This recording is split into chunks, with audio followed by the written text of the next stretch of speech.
Cultura Geral. Apoio Cultural. Faculdades Milton Campos. Venha ser referência. Estude com quem já é.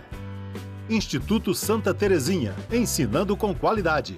Mais de 40 anos de experiência em ensino fundamental.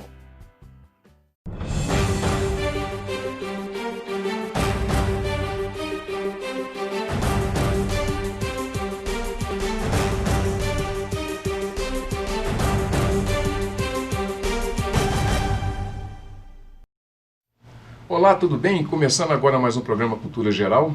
Hoje a gente vai tratar de um assunto muito importante, né? Principalmente no ensino fundamental, na aquisição do saber, que é a religiosidade e o saber. O saber como um saber comum, o saber científico também, a abertura, né, do conhecimento na imaginação da criança ou do adolescente, da pessoa quando ela começa a aprender.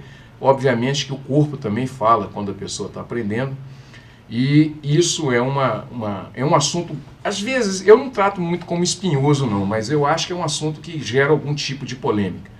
Mas é sempre bom pôr o dedo nessas feridas, porque a sociedade só evolui quando a gente discute as coisas com o coração aberto e com o pensamento crítico, né? Sejam todos bem-vindos. A gente está fazendo hoje o último programa do ano, né?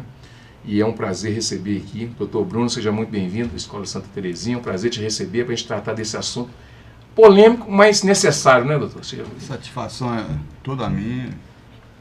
Ficamos à disposição sempre. Sandra, mais uma vez, precisa te apresentar, não é? Seja muito bem-vindo, é um prazer, né, a gente poder falar um pouquinho também da mente, trabalhar a mente humana na aquisição do saber. Mais um pouquinho, né, mais de conhecimento é necessário, né? Aprofundar nesse universo mágico, de certa forma interessante e mágico. A gente sofre um pouquinho. Sofre. O sofrimento mas faz parte, né? Faz parte. Você fala que a emoção é necessária para poder aprender, né? Então sofrer também faz parte da vida. Sem emoção não tem vida. Pois é. Doutor Bruno, é um desafio para a gente trabalhar religião e saber? Esse tema proposto na entrevista é um tema até bem ambicioso. É ambicioso. Você é atrevida, hein? Eventualmente é polêmico, mas na verdade é um tema polêmico, né? Porque muitas pessoas, não sei se eu poderia dizer que é um pensamento comum, mas muitos consideram que há quase que um antagonismo entre o pensamento religioso ou o sentimento de religiosidade e o pensamento científico. E na verdade, eu não vejo que exista esse antagonismo. O pensamento religioso, ele é anterior ao pensamento científico, porque o homem primitivo, ele olhava o céu, a noite e o dia, os fenômenos da natureza, os fenômenos que ele desconhecia, e inicialmente sempre procurava explicações religiosas de deuses, né? Ele não entendia o que acontecia. Então, talvez a gente possa dizer que o pensamento religioso ele é muito antigo, ele é muito primitivo. E lentamente, o ser humano começou a procurar explicações que não estavam relacionadas sempre com deuses ou com forças desconhecidas. O ser humano começou a procurar explicações dentro do conhecimento, do saber, e deixou de recorrer sempre a essa explicação de deuses ou forças místicas, né? Ô Sandra, a pulsão de aprender, e se a gente for fazer uma ponte com a religiosidade também, tem essa ligação na função de aprender, porque quando a gente vai entender um pouco, estudar um pouquinho de psicanálise, a gente vai entender ali, talvez o Bourdieu, alguma coisa nesse sentido, que vai falar dessa pulsão, desse prazer, mas ele também está interligado também com essa condição filosófica do saber humano através do tempo, né? E é impossível falar através do tempo sem falar da religiosidade, né? Porque é a base também do conhecimento, né? Do conhecimento, sim. Vamos associar, então, essa questão que a gente já vem falando aqui, que é o seguinte, a gente é um ser corporal. Tá? E como ser corporal, a gente tem uma existência no mundo físico. O mundo físico, na realidade, traz para a gente tanto uma percepção do que é prazeroso do que é sofrido. A partir do momento que a gente começa a ter essa consciência, a gente começa a perceber que somos seres que aprendem o tempo todo. Então, o aprendizado vem desde o útero, né? Uhum. E esse aprendizado, ele vai criando uma forma diferente da gente expressar nesse mundo físico. Só que acontece o seguinte, se eu perguntar para vocês, olha, o que é a mente? Onde está a mente no corpo de vocês? O que vocês falariam? Onde está a mente? Na cabeça. Na cabeça. Onde está a mente? Na cabeça. Na cabeça. Onde está o coração? No peito. No peito. Coração. No peito. Está em todo o corpo. Uhum. Então, quando a gente fala assim, onde está a nossa mente é todo o corpo, é corporal. Uhum. Porque quando a gente pensa, é claro que o cérebro tem essa função, né? De colocar a gente com essa visão que o pensamento está na cabeça. Sim. Mas é todo o corpo que sente, é o corpo que absorve a emoção, tá? E essa emoção gera uma ação, mas antes disso vem um pensamento que é também corporal. Uhum. O coração, por exemplo, está aqui, tá? A gente sente o amor, né? Todas as emoções aqui. Mas o coração, a gente pode senti-lo em todo o corpo. Então, tem um exercício de relaxamento quando a gente faz, que é o seguinte, sinta o coração na ponta do seu nariz, Uhum. tá? Sinta o coração na orelha, sinta o coração na ponta dos seus pés. Então, a batida do coração está no corpo inteiro. Uhum.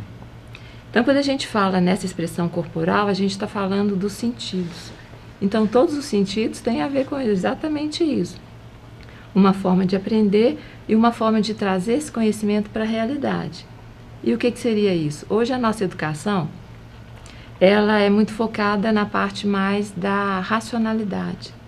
Tá? Então, hoje eu sinto o seguinte, a educação está preparando as pessoas para o mercado de trabalho. Uhum. Para competição.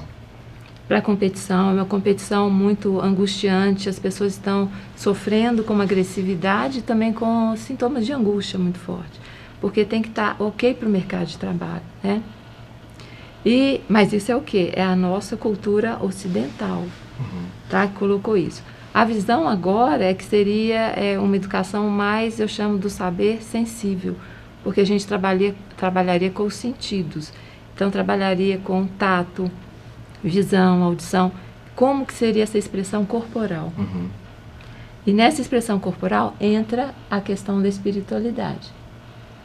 Por quê? Porque a gente é um ser espiritual, tá? Então a nossa dimensão, ele vem, igual você falou, de uma história, o homem, né, das cavernas, de outros tempos, olhava o universo. Então ele já tinha uma ligação com um ser ancestral. Uhum. E esse ser ancestral trazia exatamente a dimensão de que somos mais do que um ser terreno.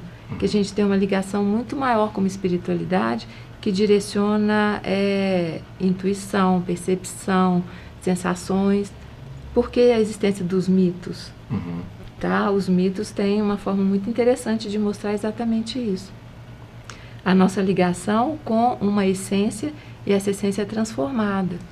Então, hoje, né, a expectativa é que a educação siga mais um trabalho da sensibilidade, de colocar a criança em contato com os sentidos, com o brincar, né, o saber através do lúdico e do prazer, que volta na pergunta que você fez, né?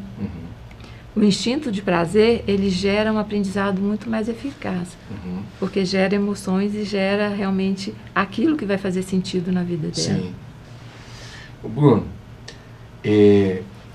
como que a gente pode enxergar os alunos que vêm ali do prézinho, que entram no primeiro ano, depois ele começa o ensino fundamental, cai dentro da escola com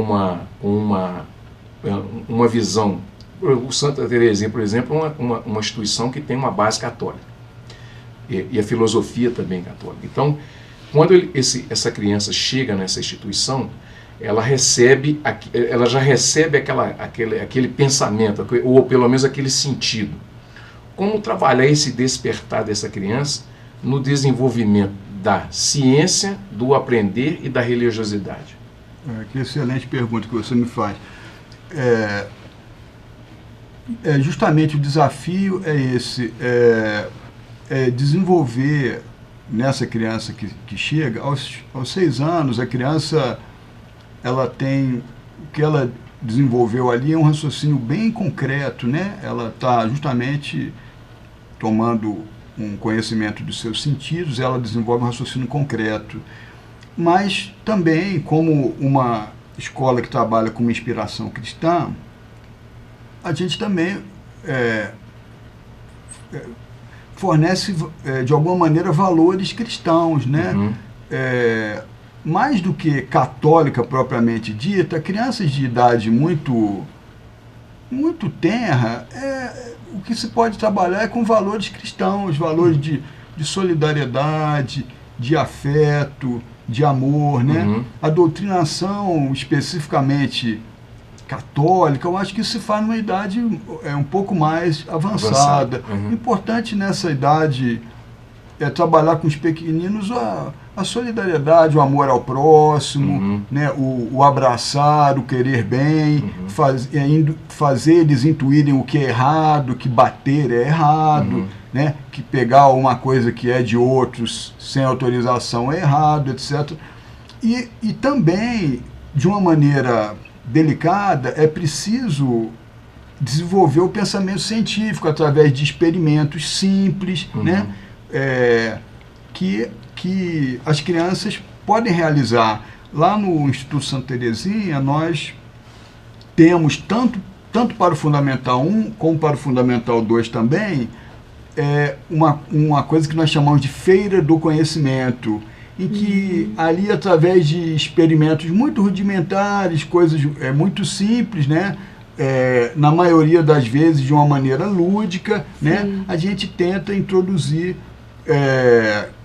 questões que vão ajudar a formar um pensamento científico. Então, como eu coloquei, é algo compatível, né? A gente desenvolver o saber, o conhecimento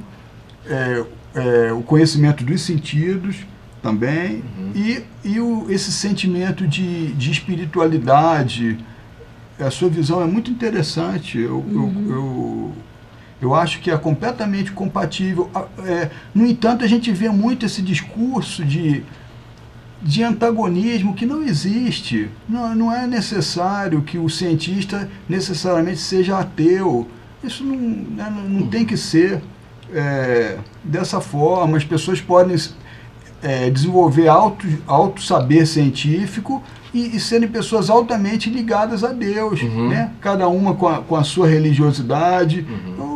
Realmente eu não vejo. Inclusive, o próprio desenvolvimento da ciência, nós sabemos, as primeiras universidades na Idade Média eram universidades que trabalhavam sob o amparo da Igreja Católica.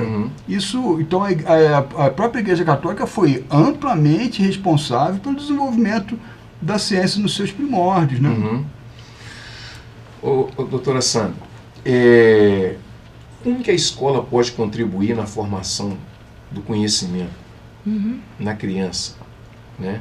Que está começando a aprender, né? E nessa modernidade tão voraz, tão rápida, né?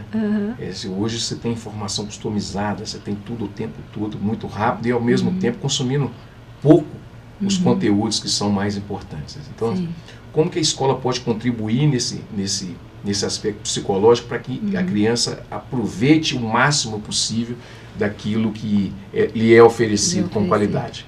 Tá.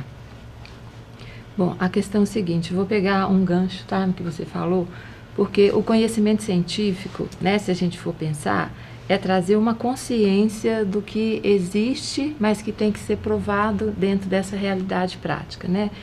Então, olha, curiosidade já leva a um conhecimento científico, né? A questão da descoberta, a motivação, o querer entender as coisas e querer entender esse mundo. Então, a criança, na realidade, ela já vem preparada justamente para ter um universo e descobrir esse universo. Então, olha, no brincar, ela pode ter uma forma de conhecer mais da realidade dela. Ao tocar um instrumento musical, ela também pega uma realidade que é transformar dons, talentos. Então, estou falando o seguinte, a descoberta, ela vem através de uma necessidade interior.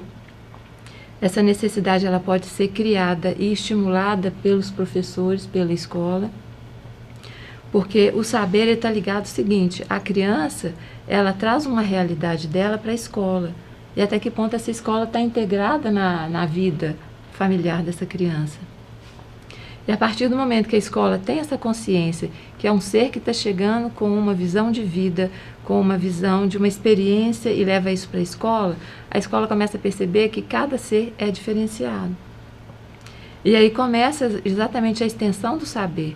Por quê? Porque vai trabalhar diferente com aquilo que a criança ela já tem uma tendência a desenvolver.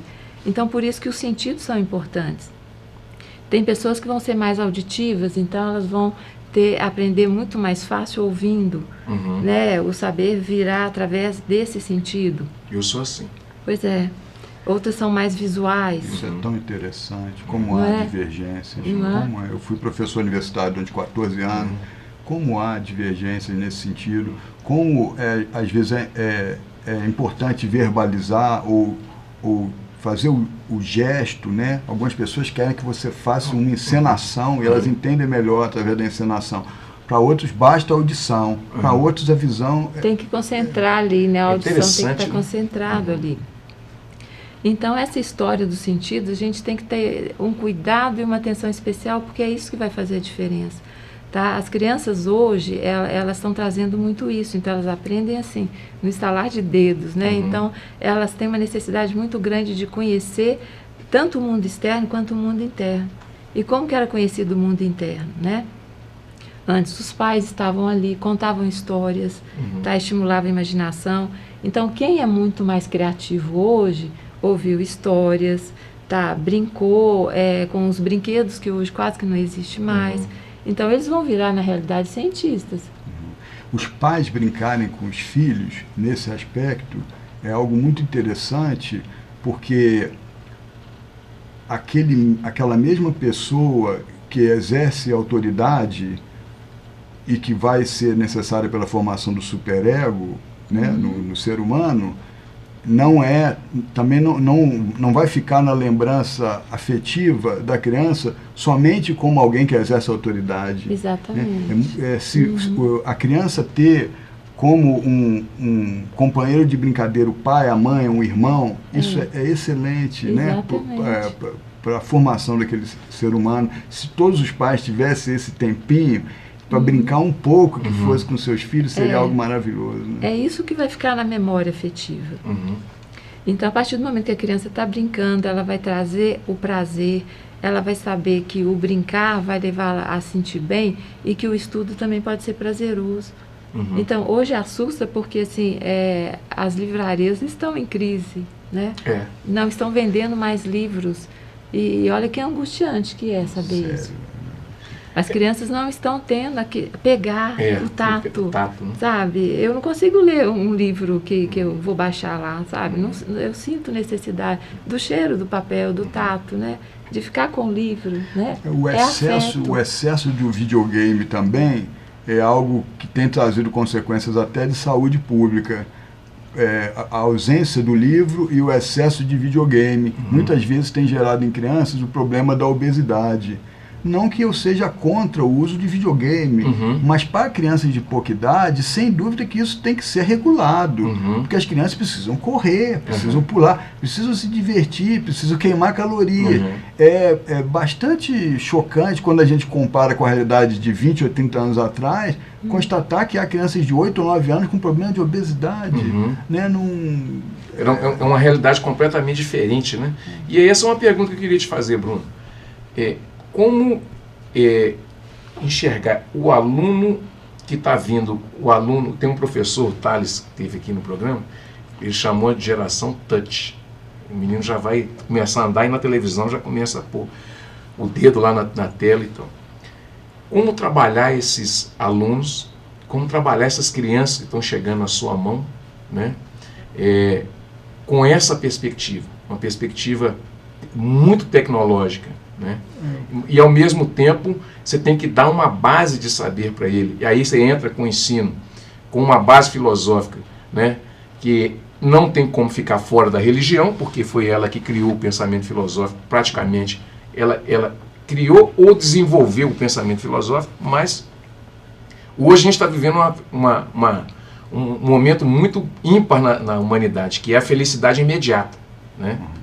Então está todo mundo querendo a felicidade para ontem, né? E como trabalhar isso no ensino fundamental? Porque o menino já está chegando quase que com um monte de informações e informações picotadas, né?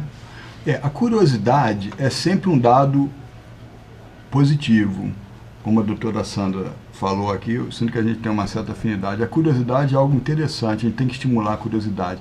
Mas o uso excessivo de celular ou tablet para criança de hipocrisia, isso, a meu ver, não pode ser banalizado? Assim, não pode ser banalizado. Eu acredito que até 9 ou 10 anos o uso deve ser regulado pela família e deve ter um limite de horas, talvez 1 ou 2 horas, nunca mais do que 2 horas. Realmente deve ser bastante restrito. Alguns estudos recentes estão apontando que a criança não deve começar cedo demais a ter a exposição a essa tela de celular ou tablet, que isso, eles estão começando a fazer alguns estudos que denotam que isso pode prejudicar o desenvolvimento das crianças, sabe? Então, eu acredito que antes de 10 anos deve haver uma restrição. Uma regulação, sempre. Pelo menos uma restrição no âmbito familiar, que é o primeiro grupo ao qual a criança se sujeita, né? Eu acho que os pais têm que exercer autoridade nesse sentido, eles não podem deixar correr solto e achar que tudo é normal, porque eles ainda não têm o conhecimento total dos seus sentidos. O cérebro ainda está em desenvolvimento, né? Então, essa é uma questão. Agora, o outro ponto que você colocou sobre o pensamento científico e o pensamento filosófico, isso é uma questão muito interessante. O pensamento científico, ele se diferencia do pensamento religioso ou filosófico, porque o pensamento científico, ele tende a uma superação constante. É a diferença principal. Enquanto que o pensamento religioso, filosófico, não. A pessoa que adota uma determinada linha filosófica ou adota uma determinada crença religiosa, isso não tende a uma superação. Sobretudo no caso das religiões, aquilo é colocado como um pensamento absoluto, um pensamento de verdade, né? Não tende a se superar. E o pensamento científico não, o pensamento científico tende a uma superação constante. Então, o que há 100 anos atrás era considerado uma verdade científica, em determinado momento vai deixar de ser, né? Então, já houve uma teoria em que a Terra era o centro do universo, né? E até que Galileu disse, não, a Terra gira em torno do Sol, não o oposto. E depois ele teve que desdizer. Mas era verdade, né? Então, sempre que alguma instituição também tende a querer ter o domínio de todo o conhecimento ou misturar demais verdades filosóficas ou religiosas com verdades científicas, isso pode dar problema, né? Mas são duas categorias de conhecimento de fato bastante diferentes, né? Mas o ser humano é muito rico, ele consegue trabalhar nesses departamentos diferentes. Consegue surfar nessa em cada uma dessas ondas, né? Vamos dizer assim. Bom, gente, deixa eu fazer um intervalinho, daqui a pouquinho a gente volta com mais cultura geral. Vou tomar uma aguinha, daqui a pouquinho a gente está de volta.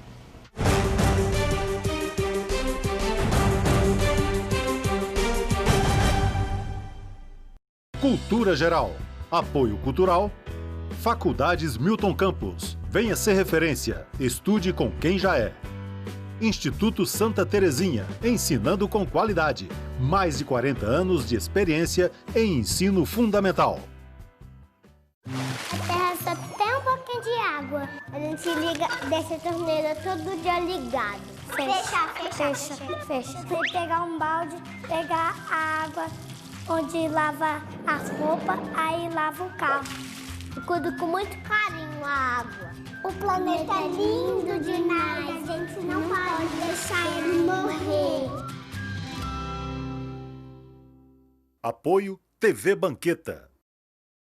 Hoje a gente vai falar uma coisa muito séria. Reciclagem é de jogar as coisas de vidro no lixo, as coisas de plástico, os jornais. Eles podem transformar lixo em brinquedo, em carrinho, ou em boneca, ou em boneca de lata, lugar de lixo na lixeira. Reciclagem para salvar o planeta. Apoio TV Banqueta. Cultura Geral. Apoio Cultural. Faculdades Milton Campos. Venha ser referência. Estude com quem já é. Instituto Santa Terezinha. Ensinando com qualidade. Mais de 40 anos de experiência em ensino fundamental.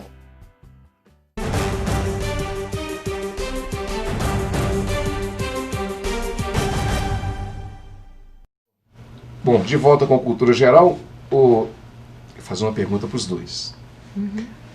Nós vamos ter que trabalhar e desenvolver o limite da ética na ciência e também na aquisição do saber. Vamos começar com a Cissana.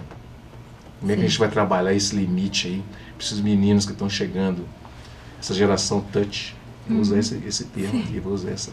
Como é que a gente vai trabalhar esse limite, assim, pensando psicanaliticamente, como é que a gente trabalha esse limite e aí essa pergunta vai ter que emendar com o Bruno também, que vai ter que envolver muito a família nisso aí. A instituição, a escola tem muita responsabilidade nisso, né? Em trazer a família para perto do aluno também. Né? Sim. Bom, realmente as perguntas minhas dão uma tese de doutorado, dão uma tese, né? Eu sempre falo isso. Né? É desafiador. Porque, olha, se a gente for pensar na ética, tá? A criança, na realidade, ela desenvolve comportamento baseado em exemplos. Né? E o exemplo vem realmente de casa no primeiro momento. Então, a ética não é o que é certo ou o que é errado, a princípio, né? A ética tem a ver com um conjunto de coisas, porque o que é certo para mim pode ser errado para você, e vice-versa, né? Então, a ética é aquilo onde a vida pode ser preservada da melhor forma, onde não se vai agredir a outra pessoa, onde não vai se violar, né? Alguns princípios. E essa ética, ela tem que ter um foco, principalmente se a gente resgatar na história do ser humano, que ele foi evoluindo a partir do momento que ele começou a criar bases para dar estrutura, para que ele pudesse passar para outros patamares em termos, né, de conquistas. Então não adianta, por exemplo, conquistar alguma questão em relação à genética, tá? Sendo que isso às vezes vai contra princípios que podem ser religiosos, né, que podem ser morais, que vai trazer consequências para o futuro que ainda nem se sabe. Uma pesquisa, recentemente teve isso, né, um cientista pesquisou e... O chinês, né? Foi o chinês. Foi um chinês, esqueci. Também não tem jeito de falar o nome dele, eu não consigo, não. Então, como fazer uma coisa a princípio por vaidade, tá? Por competição, vaidade. Então, a pessoa que quer aparecer tomando, né, à frente numa pesquisa. A coisa tem que ser discutida, sabe? Com grupos, né, com os cientistas, com família, com o ser humano de um modo geral. Com todos os grupos, né? Pegando o gancho aqui, né, essa questão talvez seja a questão do século XXI. Essa é a maior questão. O conhecimento ele está se desenvolvendo de uma maneira tão rápida e nós hoje trabalhamos em áreas tão sensíveis que a sociedade vai ter que regular e colocar limites, né? A questão da manipulação do DNA em embriões humanos, essa é uma questão a mais atual que existe, né? Então, de fato, eu diria que a sociedade como um todo, tendo em vista também aspectos religiosos, mas não só aspectos religiosos, né? Mas a religião faz parte da sociedade. Então, questões éticas e religiosas devem regular o desenvolvimento do pensamento científico, principalmente na área da manipulação do genoma humano. Isso daí é algo que tem que ser discutido. Eu não coloco como um tabu, mas eu coloco como algo que tem que ser discutido, porque na Inglaterra e em outros países, houve essa notícia também da China, há um campo promissor no que diz respeito à cura de doenças genéticas através de manipulação do genoma, mas essa área é muito sensível. Sim. A meu ver, né, se a coisa ficar restrita ao âmbito de cura de doenças, isso é algo interessante. Pesquisa na área da cura do Parkinson, do Alzheimer, né, e outros, e mais do que isso, doenças derivadas de anomalias cromossomiais. Então, isso de alguma maneira é auspicioso. O problema é que isso é muito sensível, né? É uma área muito delicada. Alguns países estão simplesmente proibindo esse tipo de pesquisa. Em outros países está sendo feito de forma clandestina. E eu não acho que deve ser nem uma coisa nem outra. Eu acho que tem que ser debatido amplamente na sociedade. A sociedade tem que regular isso. Não podemos ter tabu com essas coisas. Se colocar um tabu, complica. Não acho que tem que ser tabu, não. Porque tem aspectos, de alguma maneira, isso toca a questão da religião e pode gerar tabu, mas não deve gerar o tabu. Né? Sandra, o corpo fala? Principalmente quando vai aprender. O corpo fala o tempo todo, né? Todo, né? Inclusive aquele livro do Pierre Weil, né? Não é isso? O corpo fala. Então, o corpo fala em todo momento, a gente gesticula, sabe? A gente tem emoções. E a partir do momento que o corpo fala, a nossa intenção é conhecer a linguagem do corpo. E para conhecer a linguagem do corpo, a gente tem que realmente olhar para o corpo. Tem pessoas que não se olham no espelho, né? Não consegue se olhar no espelho. Então, primeiro, se olhar, se tocar, porque a mensagem corporal, ela vai falar exatamente do sentimento, das emoções. Então, é olhar, se tocar, sabe? Sentir, né, o que cada parte do corpo quer dizer. Por exemplo, o estômago. Quando o estômago sente que aquele alimento não está bom, ele dá a sensação de enjoo. Você sente nojo de determinado alimento. E por que isso? Porque ele está avisando, olha, é perigoso, não coma. Tá? Ele dá um sinal. Tá? Se a gente escuta alguma coisa, né, no nível... a audição, ela é muito sensível. Então, qualquer coisa, a gente escuta um som diferente, uma fala diferente, já vai dizer que a gente pode estar apto realmente a buscar um conhecimento através de quê? De alguma coisa que está sendo dita e percebida em outros níveis. A gente está aqui conversando, mas a gente pode perceber outros sons no ambiente. Tá? Às vezes eu estou no consultório, dependendo da profissão. Uma vez eu estava atendendo uma bióloga. E a gente, na interação lá, ela falou, Sandra, passou uma águia, passou um gavião. Pois mas como que você sabe?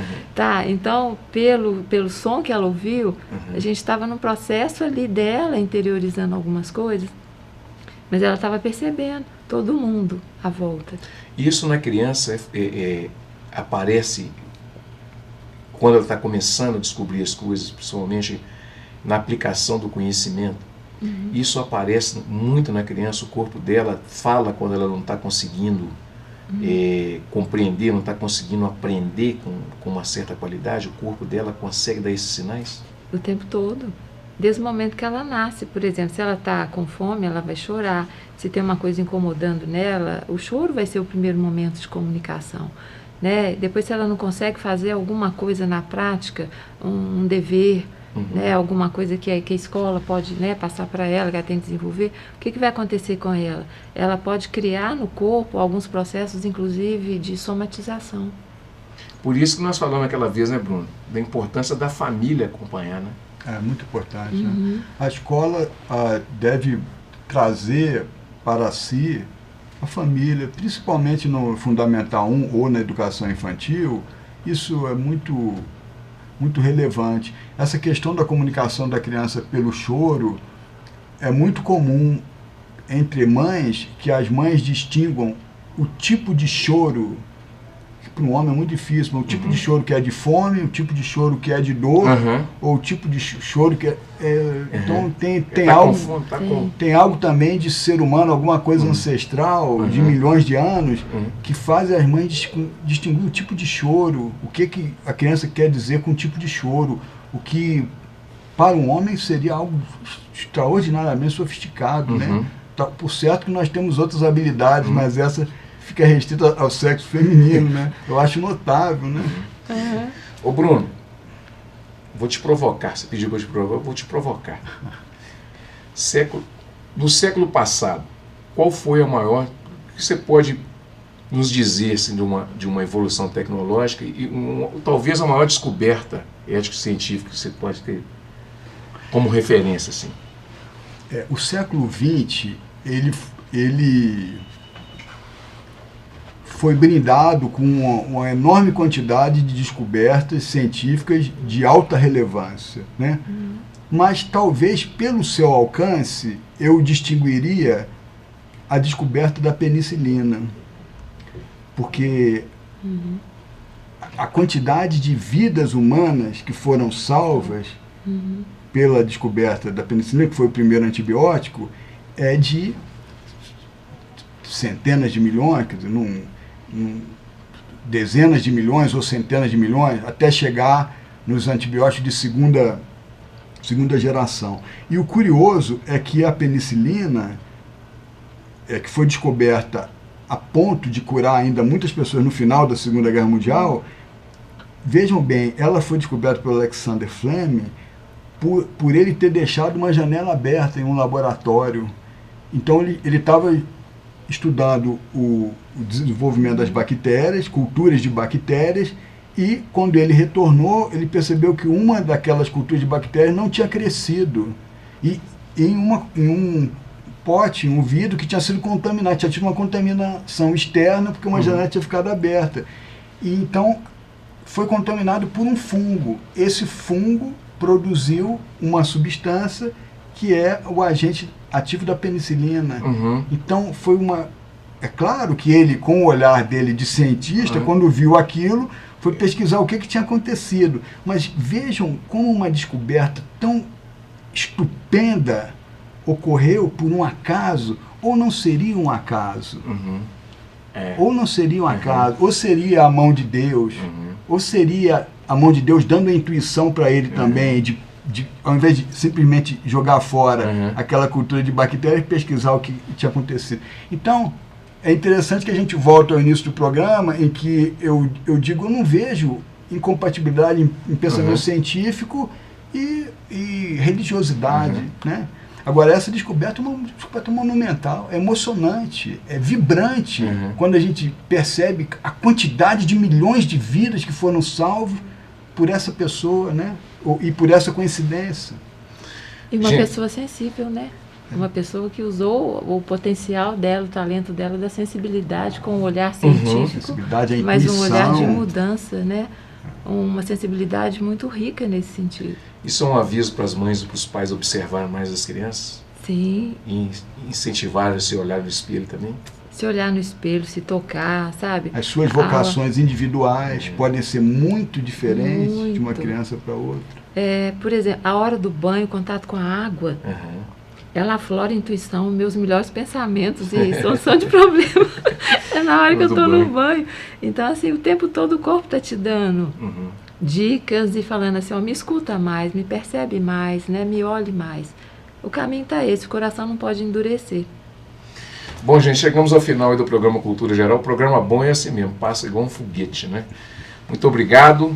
Até ano que vem, se Deus quiser. Feliz Natal para todo mundo, feliz Ano Novo. É o desejo aqui do Cultura Geral, meu desejo, desejo das pessoas que fazem o Cultura Geral junto comigo, o Jorginho que está aqui atrás, o Alessandro que está lá dentro que puxa a minha orelha, o Eli, o Fred, né, essa turma toda, todos os colaboradores do Cultura Geral, Santa Terezinha, da Faculdade Milton Campos, doutora Sandra que está sempre vindo aqui ao programa, nos brindando com essa presença maravilhosa, né? Doutor Bruno também, que virou um amigo aqui, antes meu e depois um amigo meu e da casa também. Um grande abraço, deixo um abraço fraterno a todo mundo e ano que vem, dia 28 de janeiro, a gente está de volta aí com Cultura Geral.